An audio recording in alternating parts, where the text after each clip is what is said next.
Let's solve these two equations. In order to do this, we recall the boundary conditions. U of 0 of t equal to 0 and U of L t equal to 0. This is because the string is fixed in the endpoints. Now recall that this displacement is assumed to be a product of these two functions. So this boundary condition means that f of 0 multiplied with g of t is equal to 0. And this boundary condition means that f of L multiplied with g of t is equal to 0. If we ignore the case when g is equal to 0, which gives us a trivial solution, then we must have that f is 0 in the point x equal to 0. Moreover, that f of L is equal to 0.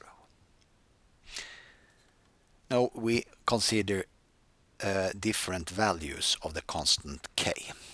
Recall that the constant k is the one appearing in these two differential equations. Let's start with considering the special case when k equals 0. In this case, we must have that f of x is equal to ax plus b, where a and b are constants. Why is that? Well, if k is equal to 0, then the second derivative of capital F must also be equal to 0. And by integrating, integrating 2 times actually, we find that f of x has to be on this form.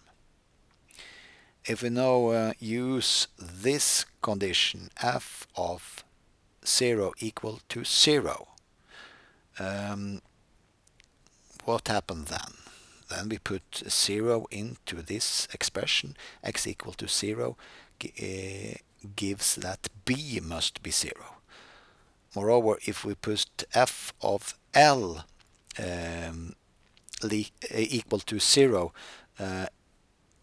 into this equation, we then obtain that b also must be, a must also be 0. So both a and b must be 0.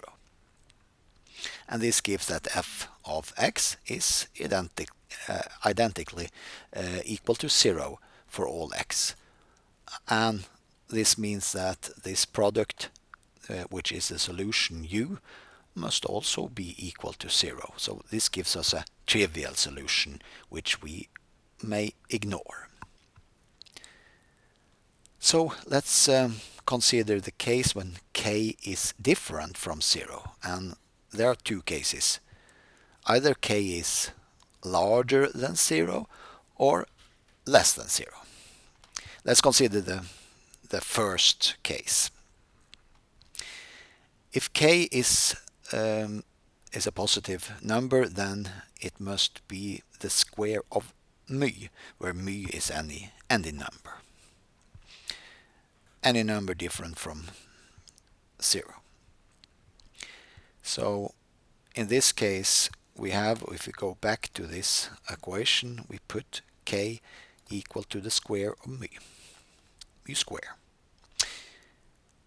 This is an ordinary differential equation which has this solution. So recall the solution of second order equation if you don't recall this at once.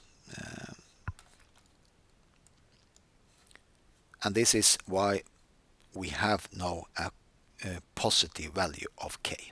So f of x is then equal to some constant capital A multiplied with this function plus constant b multiplied with this function.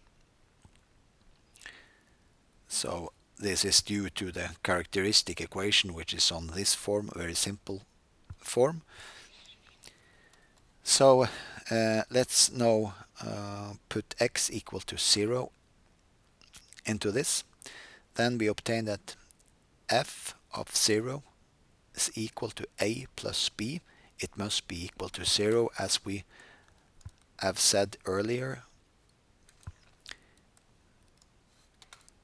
And this means that a must be minus b.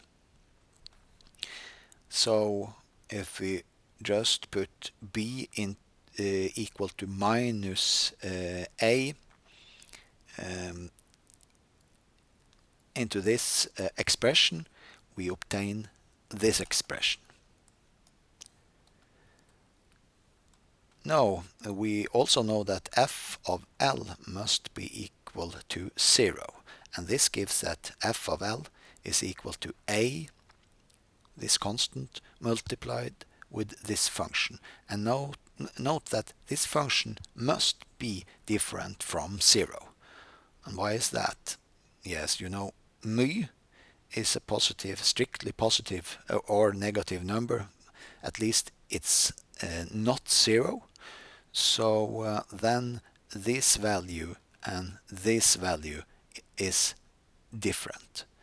And that means, since the exponential function is an increasing function, this number must be different from 0. So this gives us that a have to be 0, just to fulfill this condition that capital F of capital L is equal to 0. So we arrive at a trivial situation where we get this trivial solution that f of x equal to 0. In fact, that u, which is the product of these two functions, must be equal to 0. So this is a not interesting solution for us. So the situation we are left with is the situation where k is a strictly negative number. That's the only interesting case for us. We have no proof. So we can put k equal to minus p square, where p is some number different from 0. Let's go then back to this second differential equation and put k equal to minus p square.